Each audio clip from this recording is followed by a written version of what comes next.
buenos días. Estaba comentando yo que desde el 7 de octubre yo me coloqué 365 días frente a mí. Y estoy tratando cada día de estar en un conversatorio, dar una conferencia, y los fines de semana, porque estoy enclaustrado en Caracas por Cayendo y Corriendo, en el interior del país. Y yo creo que cada uno de nosotros tendría que entender así, primero que todo, el gran polo patriótico. Que de mí no esperen por favor una definición, vamos a decir así, filosófico-política como tal, porque creo que es una construcción que tenemos que definir y redefinir en tiempo real. A ver, ¿cómo estructurar esto? Para mí el polo patriótico, el gran polo patriótico, voy a estructurarlo de alguna manera desde el punto de vista semántico, desde el punto de vista del sentido que pueda tener el polo patriótico, y después colocar esa variable que son los medios de comunicación, y más aún los medios de comunicación de base, comunitario, como ustedes lo quieran llamar. Para mí el polo patriótico, el gran polo patriótico, es un acto de reivindicación. ¿Reivindicación para quién? Para los movimientos sociales que llevaron a Hugo Rafael Chávez Frías al poder. Es un acto de reivindicación con las organizaciones sociales, sean estas políticas sociales de índole cultural, de índole sexual, de índole comunicacional, que no solamente llevaron a Hugo Rafael Chávez Frías al poder, sino que además lo reafirmaron en el poder durante ese 12 y 13 de abril. Porque a mí me parece que se están santificando o se están tramutando en héroes a ciertas individualidades que evidentemente han tenido roles muy importantes, tanto en el 98 como en el 2002. Pero no nos olvidemos que si nosotros escribimos la historia a partir de nombres, de individualidades, y no a partir de realidades populares o de movimientos sociales, estamos escribiendo una historia neoliberal. Y estamos simplemente haciendo estatuas. Estatuas que, por cierto, por estar vivas, pueden caer en corrupción, pueden caer en burocratismos, pueden ser eso que Luis Brito García llama máquinas mata voto. El gran polo patriótico es un acto de reivindicación también con el sentido último de la Constitución bolivariana, que nos llama a estructurar una democracia participativa y protagónica que evidentemente acepta a la democracia representativa, pero que va más allá de esta. No voy a caer yo en el populismo o la demagogia de quien dice que la democracia participativa y protagónica es antitética a la democracia representativa. Es falso, pues el presidente Hugo Chávez, los gobernadores, alcaldes, diputados y diputadas son fruto precisamente de una democracia representativa. Por lo cual, lo que sí les voy a decir es que mientras que la democracia representativa niega la posibilidad de la democracia participativa y protagónica, la democracia participativa y protagónica la contempla, pero la supera. Y eso es un dato importante para entender el gran polo patriótico. Gran polo patriótico que además es una reivindicación contra los movimientos, es una reivindicación, en pro de los movimientos sociales, y muchas veces es una realidad, el gran polo patriótico, que va a contrapelo de los partidos políticos.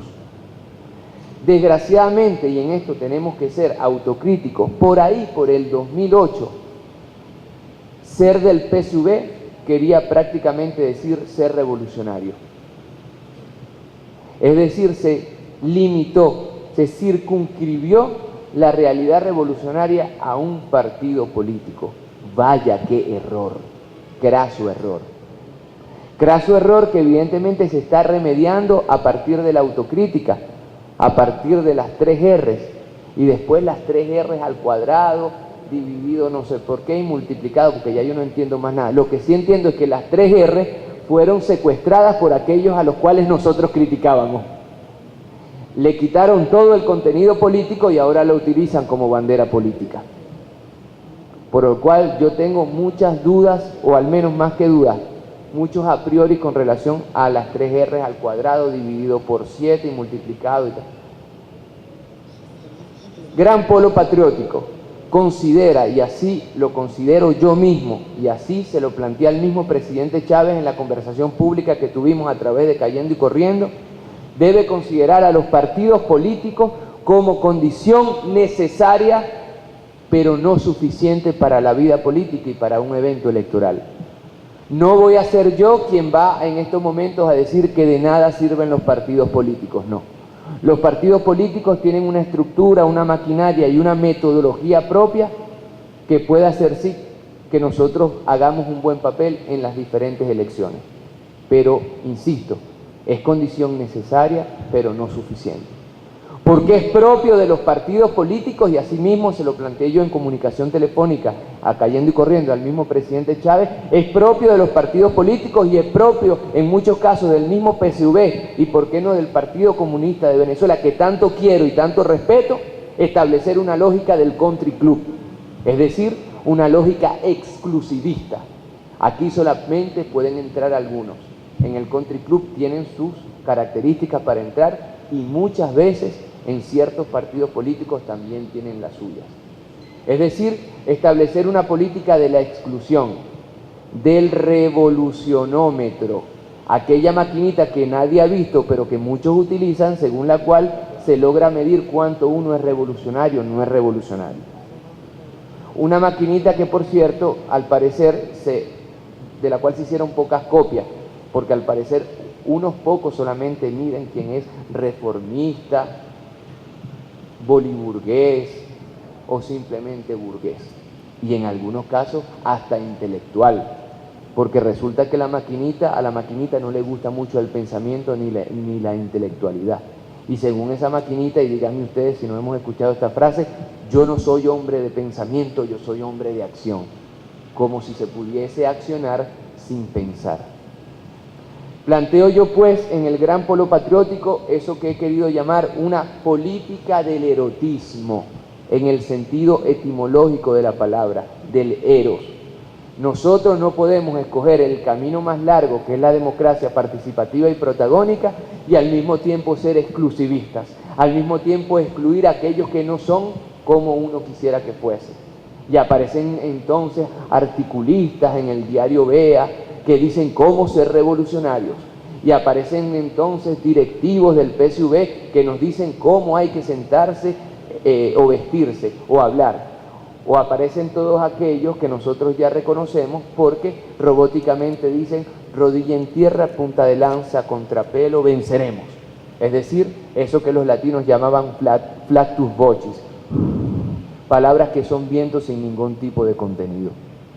El Gran Polo Patriótico, y así lo entiendo yo, tiene que plantear y actuar según una política del erotismo, una política del convencimiento, una política del amor, pero no el amor Hello Kitty, no ese amor rosado, no, el amor como espíritu de convencimiento. Hay dos maneras de establecer la propia voluntad, o eso que Nietzsche llamaba la voluntad de potencia, o violando a una hembra o a un varón, o seduciéndola o convenciéndola a través de argumentos amorosos.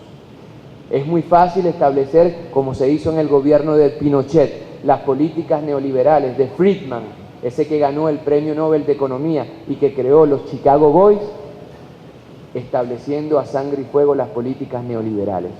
En Latinoamérica las políticas neoliberales solo han sido impuestas a partir de dictaduras, porque es la única manera de no convencer, es decir, vencer juntos, sino de simplemente establecer la visión de uno o de un grupúsculo. Ahí yo no hago diferencias entre neoliberalistas y socialistas. Si alguien quiere imponerme su punto de vista como único, no me está convenciendo, no está venciendo conmigo, está venciendo él solo. Y es por eso que Se suele decir en la filosofía política que el poder en manos de todos es el poder en manos de ninguno, es decir, de algunos. Cuidado con aquellos grupos que se presentan como representantes del todo. El todo solamente se puede entender a través de sus partes y de sus fracciones. En las partes y en fracciones y en los protagonismos que puedan tener las partes y fracciones es que nosotros podemos llegar precisamente al todo. Y esa es la gran misión del gran polo patriótico: convencer, vencer juntos, no imponer. Identifica a muchos personajes de la política revolucionaria, entre comillas, de la política izquierdista venezolana. El gran polo patriótico, pues, es una oportunidad que nosotros tenemos, eso sí, y lo digo con las palabras del presidente Chávez, al cual a mí no me gusta citar, porque resulta que ahora ministros, gobernadores, alcaldes y diputados dejaron de pensar ellos mismos y su discurso simplemente son un copia-pega de frases de Chávez. Qué irónico que un presidente que nos ha hecho alfabetas, que nos ha donado libros y que nos ha invitado a la reflexión, ahora se encuentre con cuadros que solamente repiten lo que él dice, o solamente esperan criticar o felicitar una vez que él critica o felicita. Lo que quiero decir con todo esto es precisamente que el gran polo patriótico es un momento dialéctico, es decir, un momento antitético, y bien es sabido que existe la tesis, la antítesis, gran polo patriótico, y después la síntesis, en este caso revolucionaria. Hay unos que se quieren simplemente quedar en el momento de la tesis. Esta es la tesis, así es que se habla, así es que se viste, así es que se gesticula. No, el gran polo patriótico es un momento antitético a la tesis, para llegar a un momento sintético, es decir, a un momento en que nosotros desde nuestras diversidades nos sintamos vivos, nos sintamos actores y protagonistas de un movimiento un poco más grande, un movimiento de movimientos. Y estaba citando yo a Hugo Rafael Chávez Frías cuando le dijo a la coordinación, a la dirección, no me acuerdo cómo se llama esta primera vanguardia del gran polo patriótico, peleen, los promotores, peleen y peleen duro, porque los partidos políticos van a querer comérselo. Asimismo, le digo yo a ustedes y me digo a mí mismo, peleemos duro para que el gran polo patriótico no sea simplemente una máscara de intereses PSUVistas o de ciertos ministros o de ciertos gobernadores o de ciertos alcaldes o de ciertos diputados.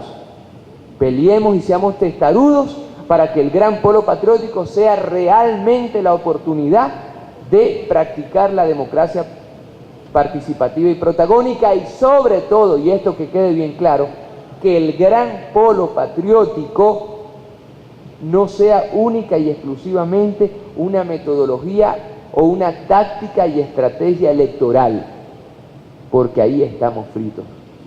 Nosotros hemos de ganar las elecciones.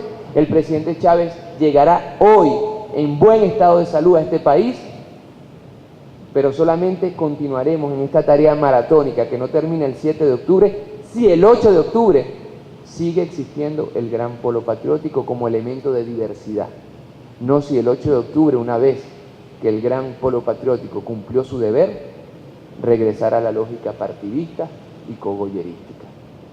Para terminar, ¿cuál es el rol, pues, de los medios de comunicación?